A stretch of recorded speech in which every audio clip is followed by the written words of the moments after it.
तो है, मतलब कुछ उस चीज़ से इनकार नहीं किया जा सकता है, लेकिन सब लोग नहीं कमाते हैं सर। कमाने का मतलब जो सैलरी है वही है। आखिरकार इनकम टैक्स का जो कलेक्शन होता है सरकार के एस्टिमेशन से घट क्यों जाता है कभी कभी?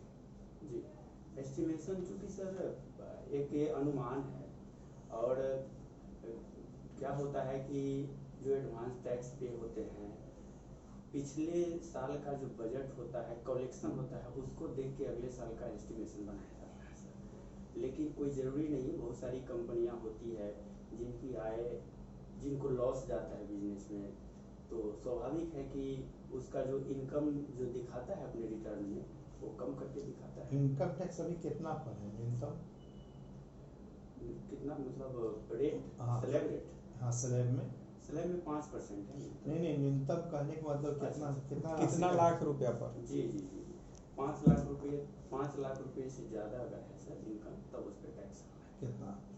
5 लाख से 10 लाख अगर है तो उस पर 20% है, अगर पुराने पिछले साल का असेसमेंट ईयर अगर 19-20 का देखा जाए तो। लेकिन अभी 20 और 21 के लिए सर एक नया स्लैब सरकार ने दिया है, जिसमें दोनों ऑप्शन दिया है, या तो आप 19-20 से का लाभ ले सकते हैं, नहीं तो ये नए वाले स्लैब का लाभ ले सकते हैं। नए स्लैब में क्या क्या दिया? नए स्लैब में सर उसको 4-5 स्लैब में दे दिया है। उसमें क्या है कि जिसकी इनकम अगर 10 लाख से ज़्यादा है तो उसको ज़्यादा बेनिफिट उसमें है नए वाले ऑप्शन में, बट पुराने वाले में नहीं, मैं तो नया स्लैब बताइए ना। 5 लाख नया स्लैब 5 लाख से सर 7.5 लाख तक उस पर 5% है, 7.5 से 10 लाख तक 10% है, 10 लाख से 12.5 लाख तक 15% है, और 12.5 से 15 तक 20% है, और फिर 15 से एंड एबव 30% है सर। 20% है। बजट को तैयार करने में कितने सालों का इवेल्युएट किया जाता है? ऐसे सर लगभग 3 साल का माना जाता है, लेकिन मुख्यतः 3 साल तक का सर इवेल्युएट किया जाता है, लेकिन सर मुख्यतः जो लास्ट ईयर होता है पिछले साल का, उसको आधार बनाया जाता है। अभी जैसे जो हमारा फाइनेंसिंग जैसे 2021 चल रहा है जी, ये 2 साल हम लोग देखते हैं, ये 2 साल का जो कॉम्बिनेशन होता है किस कैलेंडर के आधार पर लिया गया है?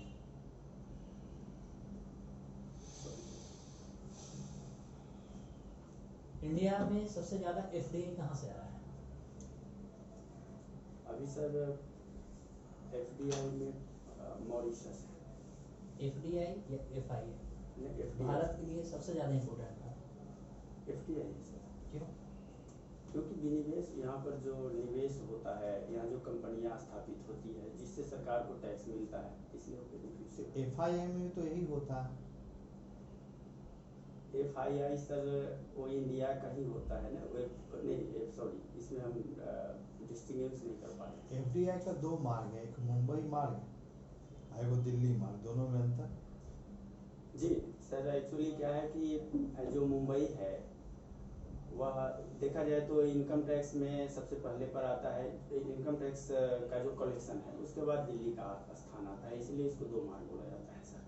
अगर इसको आप टैक्स कलेक्शन के हिसाब से पूछें तो उसका भी बात बता सकते हैं कि चूँकि वहाँ जो ज़्यादा लोग हैं, इंडस्ट्रियल है, बड़े बड़े कंपनियाँ हैं, और तो इस वजह से वहाँ ज़्यादा कलेक्शन है, और दिल्ली में उसके बनिस्बत कम है। नहीं, तो हमने मार्ग पूछा तो आपने बताया नहीं। मार्ग सर मतलब पहला पर वो है और दूसरा पर वो है। नहीं तो मार्ग की एफडीआई का 2 मार्ग है जी, एक मुंबई के थ्रू आ सकते हैं, एक दिल्ली के थ्रू आ सकते हैं, तो कुछ तो अंतर होगा। 80% तो मुंबई के थ्रू आते हैं, 20% दिल्ली के थ्रू।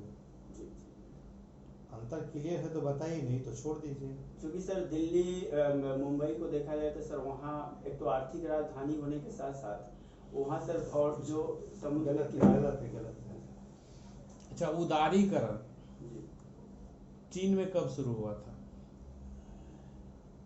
चीन का उदारीकरण सर 70 के दशक में। अच्छा। तो मतलब ठीक है 70 दशक का दिए तो ठीक है, चलेगा। 78 में भारत में उदारीकरण शुरू करने का क्या कारण था? सर एक तो भारत का जो विदेशी मुद्रा जो रिजर्व था वो समाप्त हो रहा था। कितना था?